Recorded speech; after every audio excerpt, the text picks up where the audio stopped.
When you picture the Middle Ages, what comes to mind? Castles, knights, ladies in pointy hats, minstrels, feasts, maybe even dragons. Sounds magical, right? Well, the reality was very different. For most people, peasants, craftsmen, women, and children. Life in medieval Europe was short, exhausting, and constantly under threat. Hunger, disease, war, injustice, all everyday realities. So today, we're going on a journey through the real Middle Ages. We'll look at what daily life was actually like, the constant dangers people faced, and why surviving past childhood was practically a miracle. Buckle up, because this isn't the fairy tale Middle Ages. This is the raw, unfiltered version. Welcome to Medieval Reality Check. Chapter 1: Lost in Translation. Imagine being thrown back to England in the year 1350. You stumble out of your time machine and immediately realize you have no idea what anyone is saying. The villagers are speaking Middle English, and while it's the ancestor of modern English, it sounds almost alien. The nobles are speaking French, and in church, the priests are using Latin. So unless you spoke all three languages, you'd be lost. You might recognize the odd word, but holding a real conversation, not going to happen. Chapter 2: Women's Hard Road. Now, let's say you do manage to pick up the language, but you're a woman. Life instantly becomes even harder. Women were considered legally and socially subordinate to men. Religious texts were often used to justify this, urging women to stay obedient and silent. For most women, life meant endless labor: cooking, spinning wool, weaving cloth, brewing ale, tending gardens and animals, fetching water, raising children, and working the fields during planting and harvest. Marriage was expected, and marriage meant pregnancy. Childbirth was one of the most dangerous moments in a woman's life. No hospitals, no pain relief, no antibiotics. Even minor complications could prove fatal. Historians estimate around 1 in 10 women might die from childbirth complications at some point in their lives, and even queens weren't safe. Chapter 3: Children and Survival. So let's say you're born. Congratulations. But survival is far from guaranteed. Child mortality was brutally high.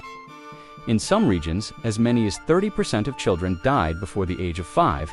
Diseases like measles, whooping cough, pneumonia, and stomach infections could all be fatal. Malnutrition made things worse, weakening immune systems. If you survived childhood, your odds improved. Contrary to myth, people didn't just drop dead at 30. Many lived into their 50s or 60s, but the early years were the hardest trial of all. Chapter 4: The Life of a Peasant. Around 90% of Europeans were peasants, and many were serfs, legally tied to their lord's land. You couldn't just leave, and even your marriage might need permission. Daily life meant farming from dawn to dusk. But you didn't just grow food for yourself. A big portion went to your lord as rent or tax. If crops failed, famine followed.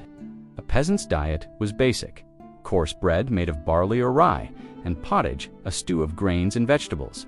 Meat was rare, and hunting was reserved for nobles. Poaching could be punished severely.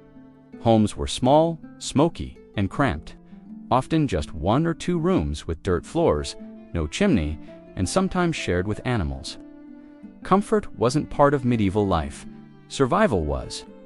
Chapter 5: Justice Medieval Style. And what if you were accused of a crime? The medieval justice system was brutal. There were no police. If someone wronged you, your only option was to raise a hue and cry and hope the villagers helped. For serious crimes like murder or treason, the punishment was usually death, often by hanging. Trial by ordeal was another method. Put your hand in boiling water or walk across hot coals. If your wounds healed cleanly, you were innocent. If not, guilty. Even petty crimes could land you in the stocks or pillory for public humiliation. And medieval prisons were so filthy that many people died before trial.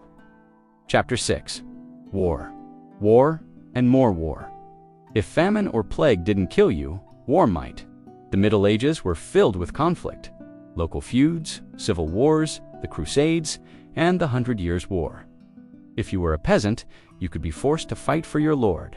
Service was short, but plenty of people died in those weeks. Battles were bloody, chaotic, and terrifying. Peasants fought with little armor or protection, and even if you weren't fighting, armies marching through the countryside often looted villages, burned fields, and spread disease. War, famine, and plague often followed each other in a vicious cycle. Chapter 7. Food that could kill you. Now suppose you were rich. Surely things were better, right? Well, not always. Wealthy nobles feasted on roasted meats, rich sauces, puddings, and wine. But their food was often served on glazed pottery coated with lead.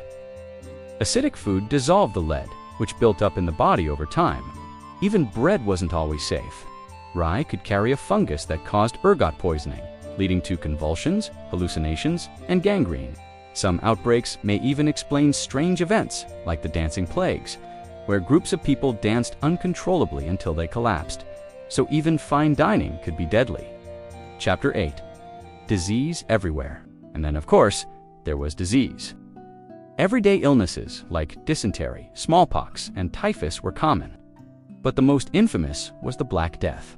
Between 1347 and 1351, the plague swept across Europe, killing between 1/3 and 1/2 of the population. Entire towns disappeared. Cities became ghostly. It was one of the most devastating events in human history. Poor sanitation made things worse. Waste in the streets, contaminated water, animals and homes. Perfect conditions for germs to thrive. Chapter 9. Not all doom and gloom. But let's not forget, medieval life wasn't only misery. There were festivals and markets, music and dancing, storytelling and games. Communities gathered for May Day dances, harvest feasts, and Christmas celebrations.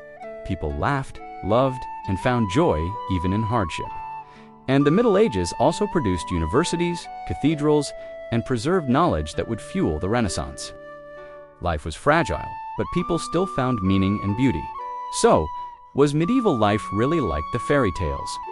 For a tiny minority, maybe, but for most it was muddy, harsh, and dangerous. Yet people endured. They raised families, built communities, and laid the foundations for the world we live in today. So next time you see a medieval movie full of polished armor and grand castles, remember, behind it all were ordinary people, struggling, surviving, and shaping history. Thanks for watching. If you enjoyed this dive into the real Middle Ages, hit like, subscribe, and ring the bell so you don't miss the next one. Until then, stay curious and maybe be grateful you weren't born in the 14th century. Cheers!